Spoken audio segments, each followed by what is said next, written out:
We're only 3 episodes in, and Pond is swiftly making his way onto my list. Welcome to Blush, the podcast where we avoid reality by diving into the world of BL.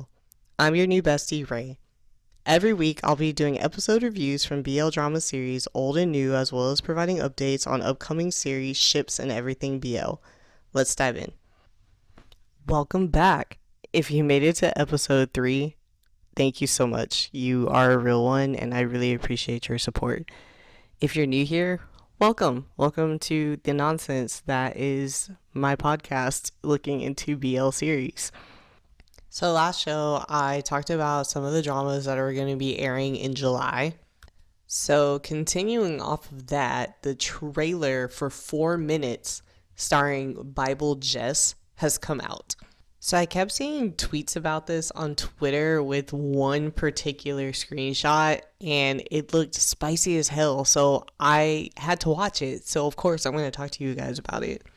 So after watching the trailer, I realized, as most things, there's more than meets the eye. I love that the girlies online are very thirsty, but after watching the trailer, I realized that this is a thriller. So it seems like the main plot point is, I believe, Bible's character can see 4 minutes into the future, but I feel like they don't really lead on to how this causes any problems, so there's still a lot to see in the actual drama. So I'm pretty excited to have this on my watch list. It's going to be premiering on July 26th. However, I don't know when it will be a season on this podcast because my watch list is so long. Another trailer that I saw is for the series I Saw You in My Dream, and this one is also a July premiere, so it's going to be premiering on July 24th. I'm not familiar with the actor, so I will get back to you guys on who the couple are, but it seems to be another supernatural type BL with one of the characters having premonitions, conveniently only about the other main character. It kind of has like the opposite vibe of the 4 Minutes trailer. Like, this one seems like a little more upbeat and happy, even though it's kind of still dealing with like a dark subject matter having to do with the premonitions. Obviously, he's saying bad things happen to the other character, but I think it'll be fun. I also see that JJ is gonna be appearing in this drama too, maybe as one of the side couples, like one half of the side couples. I don't know much about him either, other than he has replaced James from Net James. So now Net James, Net JJ. So yeah, I'm looking forward to seeing that one too. Of course, I'll throw it on my list that is never ending. Other updates I've seen this week. So Perfect 10 Liners is coming out, and if you recall, this was going to have Perth Chiamon as one of the 4 main couples, but Chiamon has dropped out of the drama. I don't know why, and he has been replaced with Santa. So Perth is going to be in another new couple. Now, I didn't really watch Dangerous Romance, which has the Perth Chiamon couple in it, but I do know Perth from Love by Chance. But either way, I'm looking forward to Perfect 10 Liners. I kind of, the multiple couple format, multi-story format, since we're watching We Are, like, it's kind of grown on me, and so I'm excited to see that same style in another drama. And the last thing I want to touch on today before we jump into the next episode of We Are is The Boyfriend on Netflix. So The Boyfriend, I believe, came out this week. Maybe, I don't know, I don't really keep up with reality TV. But it is a reality TV Japanese gay dating show, and it's like the first of its kind. And I know that a lot of people who are interested in BL, like, this is BL adjacent, right? Except for it's real people. Like I said, I don't really watch reality TV, but I've been seeing a lot of clips from it, and it seems pretty juicy. So if you are into that, definitely check it out. I'm sure the entire series is available on Netflix for you to binge as you please. Also, I know my summaries can be a little bit long-winded, so if you're only interested in the commentary, it starts around the 21-minute mark. Before we get into episode 3, let's do a quick recap of episode 2. We find out in episode 2 that Phum has asked Pim to be his slave until he pays off his debts for his hospital bill. I feel like Pim agreed to that entirely too easily, but I mean, I guess he was pushed against the wall, so what could he do? We also find out that Toei knew Q from before, and that Q was actually the reason that he decided to study fine arts, and so that is the beginning of their love story. And lastly, we find out that Tan is has a crush on Fong, Poom's older brother, and he is asking Poom to help him hit on him. Those are kind of the main major plot points that we get out of episode 2, but if you're interested in the full summary, head back over to the previous episode where I talk about it there. We begin episode 3 with Pim waking up from being completely hammered the night before. I don't know how he gets so drunk. I can't imagine studying fine art in college being this difficult, but alas, here we are. He vaguely remembers what happened the night before, but he's pretty fuzzy. But I think he recalls getting very close to Poom when he was in his bedroom, but because he was so drunk, it's super fuzzy, so he doesn't remember at all. So he heads downstairs, he talks to his aunt very briefly, and he just grabs a piece of toast. I pause here on the toast because I've seen this in a couple of Thai BLs. They literally just get a slice of untoasted dry white bread, and I don't understand. I need somebody to clarify for me if this is a normal breakfast in Thailand. Anyway, he goes to class after this, and he meets up with Q, and he's just like, bro, my head hurts. And Q was like, yeah, you're fucking plastered. Of course your head hurts, but how did you get home last night? And at this point, every time someone brings up last night, he has a little flashback of this intimate moment with Poom that he's trying to get out of his head because I think he's not sure if it really happened or not. But right as they're having that conversation, Toy shows up and distracts them a bit and steals Q's food, I guess just a little bit of light humor. Meanwhile, over in the engineering canteen, Poom is having lunch with Beer and Mick, talking about the calculus homework that they have to do later that day when Tan shows up. Tan shows up with some dessert, and he asks Poom to give the dessert to Fong. To which Poom responds, why don't you just give it to him yourself? Tan says he's not confident enough yet, and Poom could just help him out because he's his brother.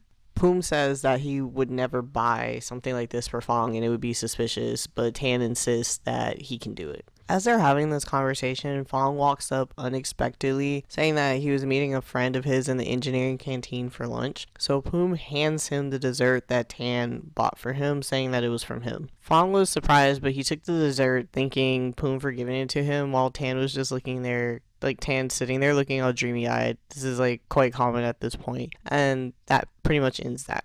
Poom then texts Pim to be waiting for him outside of his faculty at 4 p.m. He's gonna pick him up. So Poom pulls up in this blacked out BMW with super dark tint, so no one can see who's driving the car. Q and Faye, which is the girl that I mentioned an episode or two ago that I did not know her name, the other classmate. So Q and Faye are being nosy. They're who is picking up him in this car? Who would pull right up to the faculty and get him? I want to know. Is he dating somebody? What's going on? But Pim doesn't say anything, and he just gets in the car and leaves. Poom ends up taking Pim to a restaurant to have some food. And Pim's like, why did you bring me to a restaurant? I'm pretty sure you didn't need somebody to eat with you. Poom was like, exactly. I don't need company to eat. I actually brought you here to discuss the terms of our agreement because I never told you what I actually need you to do. So I'm going to need you to clean my apartment, wash my clothes, and pretty much do anything that I say as part of our agreement until you pay me back. Pim says this is completely unreasonable and that his artwork is also worth something that Poom completely destroyed.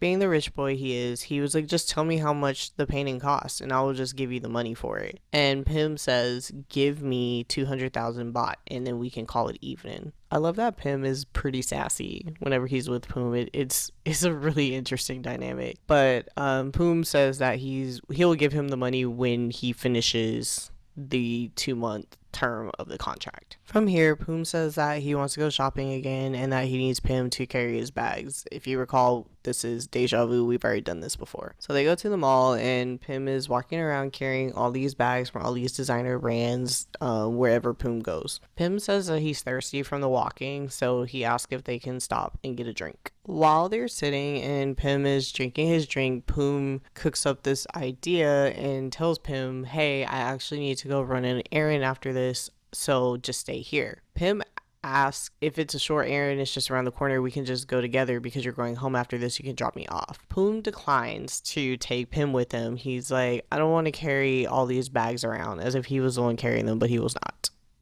So he says, just wait here. Just wait. Like, I'll be back. Pim's like, are you sure you're going to come back and it's not going to take that long? And Phum doesn't say anything. He just gets up and leaves.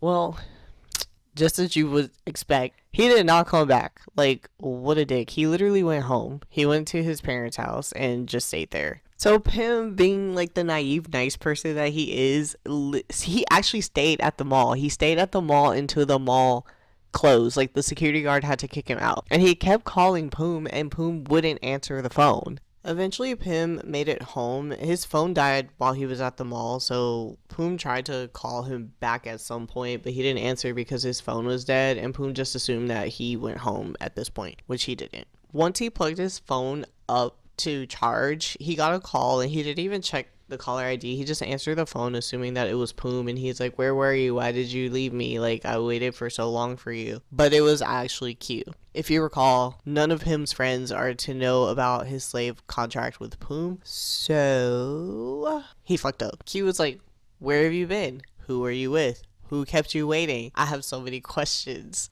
Pim quickly rushes Q off the phone by saying that it didn't matter and he was running errands and that's why he couldn't get a hold of him and his phone was dead. That's why he didn't answer. Like, really explaining himself out of not answering the phone. He tells Q that he's going to take a shower and he quickly hangs up. Q is still on campus at this point, working on the assignment, I suppose, and he goes over to another art studio on campus where he sees Toei working on a sculpture, and so they have a little cute little clay fight where they're just horse playing and it's like dirty and stuff. So I guess that's cute. It just it didn't really seem to add much. I think it's just a little bit to highlight the dynamic of their relationship. The next day, Pim still is trying to contact Phum to see if he's okay. He's calling and texting him and getting no response.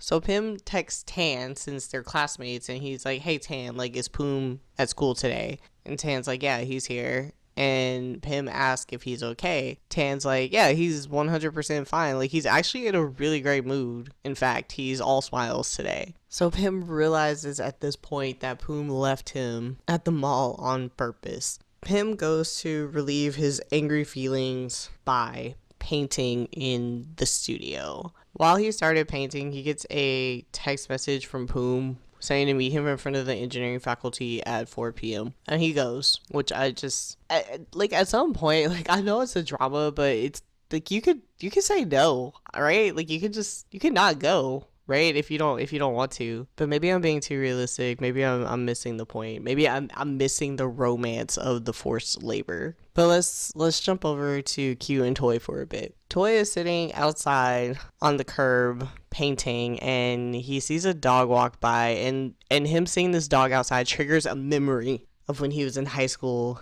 and he saw Q outside of the cafe trying to paint a dog or get the dog to move so he can paint what the dog was standing in front of. I don't know what the story is with the dog. And it's just like, Toei is so down bad. Like, everything that he looks at reminds him of this time when he was in high school and he first saw Q. The cafe that he frequents is covered in all these artworks, and so Toei asks the cafe owner, like, hey, did you purchase this art? To which he responds, no, I didn't. My junior, is a high school student around your age, and he painted all these things and he just left them here to me. And Toei is like having some typical teenager anxiety about not knowing what to do with his life, and he's like, oh, I'm so jealous of your junior because look at all that he's accomplished at his age and I haven't done anything, and he knows what he wants to do and he's spiraling. Like, I feel like we've all had that spiral, but he's just spiraling. Back to the present, Toy is sitting on the sidewalk thinking about Q as he's drawing, and as if he summoned him, Q shows up. As Q shows up, he surprises Toy, and Toy snaps his pencil while he's working on his sketch. And he's like, PQ, you made me break my pencil. How am I supposed to keep drawing? Q says, oh, as an artist, you don't have spare pencils? Like, why don't you have spare pencils? And Q's like, I have spare pencils, they're just not sharpened. So this kind of turns into a lecture because Q's like, why don't you have a pencil sharpener? Like, you should always be prepared. You should always have extra pencils. Toei basically tells Q that he is not a great mentor because all he does is lecture him. He doesn't feel taken care of. He says even Phum buys him snacks more often than Q does. So Q gives him a piece of heart candy and thinks about it, and he's like, okay, I'll do better. Like, I'll be better. So yet again, another cute interaction between Toei and Q. Going back to Phum and Phum that just never seem to have a chill moment. They show up to Phum's condo, which is massive. Like, I don't know if Phum is poor necessarily, but he's definitely not as well off as Phum is, so he's mesmerized by this condo. Phum sits on his couch casually, very relaxed, and Phum's like, all right, tell me what you want me to do here so I can leave. Phum's like, wash all of my clothes. Like, all the clothes you see spread around here, I need you to wash them. But the washing machine is broke, so wash them by hand. Like I said before, Phum is a pretty sassy man, and he, like, very quickly grabs all of the clothes, throws them in the bathtub with water and soap, and rolls up his pants and starts washing them with his feet. Phum comes in there like, whoa, whoa, whoa, bro, you're gonna mess up all my shit. Like, what are you doing? Why are you washing it like this? Phum's like, oh, you said your washing machine is broke, so this is how I have to wash them. Phum jumps into the bathtub, trying to stop him from stepping all over his clothes, which, as you can imagine, leads to a little bit of water fight. However, that's really dangerous. Like, they really didn't think about their safety first, because they easily could have slipped and fell.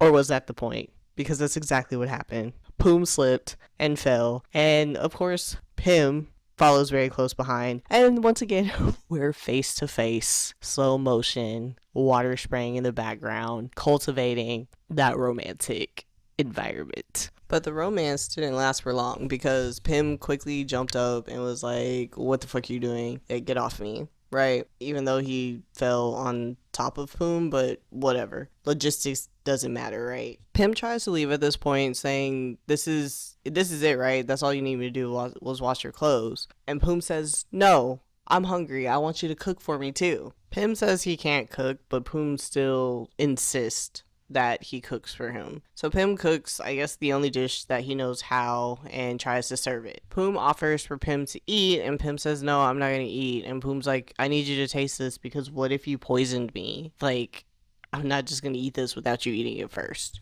As expected, Phum eats the food, and it's not great. But because he ate it and just didn't say anything or spit it out, Phum tries the food as well. Phum says the food is disgusting. Like, you did this on purpose. You're trying to prank me, aren't you?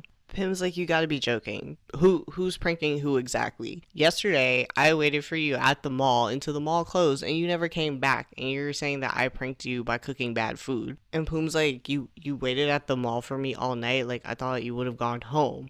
And Phum's like, no, why would I go home? You told me to wait, so I did. And he was like, just because I'm your slave, you can't treat me just any kind of way, right? And so Phum packs up his stuff, storms off, and leaves. And Phum is left sitting there with a very stupid look on his face, because I guess he has some emotions and he feels awful about this. Taking a brief break from our main couple, we cut over to Q and Toei going to meet some more fine art students at the bar, just chatting it up. You know, banter back and forth, like asking Toei how he's doing for his first year, how's everything going, and how is Q treating him as a mentor. While this is happening, they ask Q to go perform because they're at the bar that he works at part-time, and he's like, no, it's my day off, like, I'm not gonna go perform. But then Toei comes in like, PQ, please perform one song for us. So of course he can't say no. He just melts, and he's like, okay, fine, I'll perform one song. After performing one song, Q comes back to the group, and they're starting to chat it up again when a guy walks up to Toei and basically just starts hitting on Toei in front of the group, right? To the point where I think Q is getting a little bit uncomfortable, so he interjects. Even though he interrupts, the guy is still pretty persistent, and he asks Toei how is he getting home later that night. He can give him a ride. To which Q interrupts him, is like, he's my mentee, I'll take care of him, you don't need to give him a ride.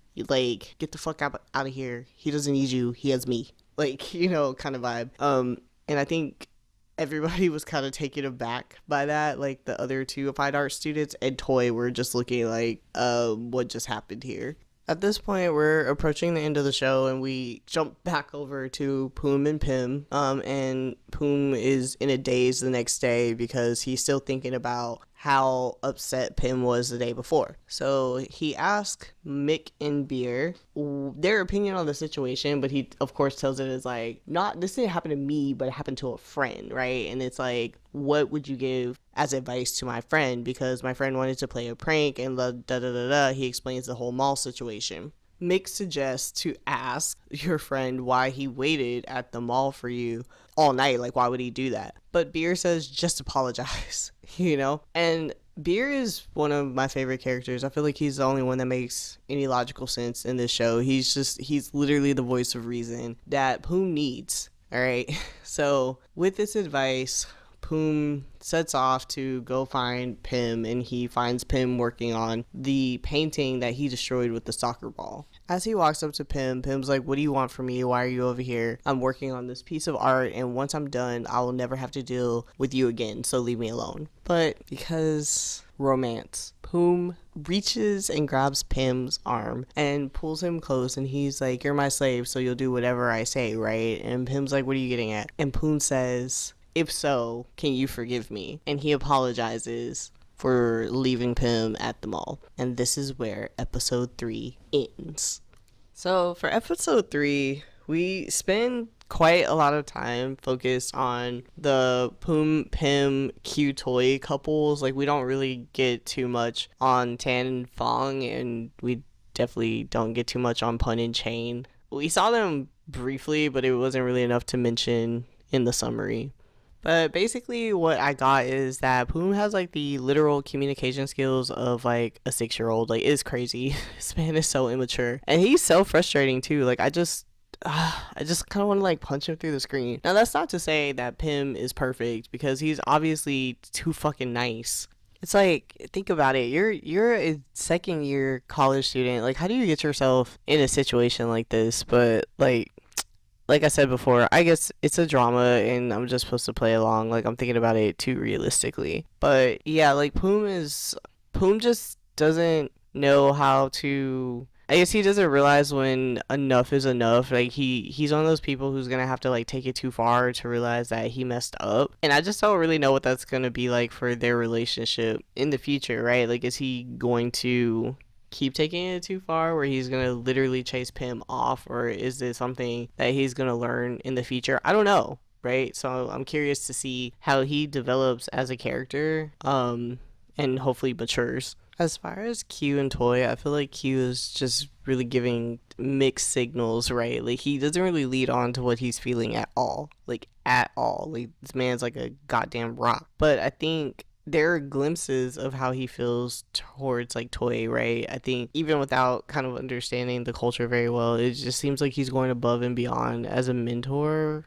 in some cases. And just, you can see that Toei is also a little bit confused by some of these actions, and I think it's just because he is afraid that he's picking up maybe signals that are not there, because he has feelings for Q and he doesn't know how Q feels about him.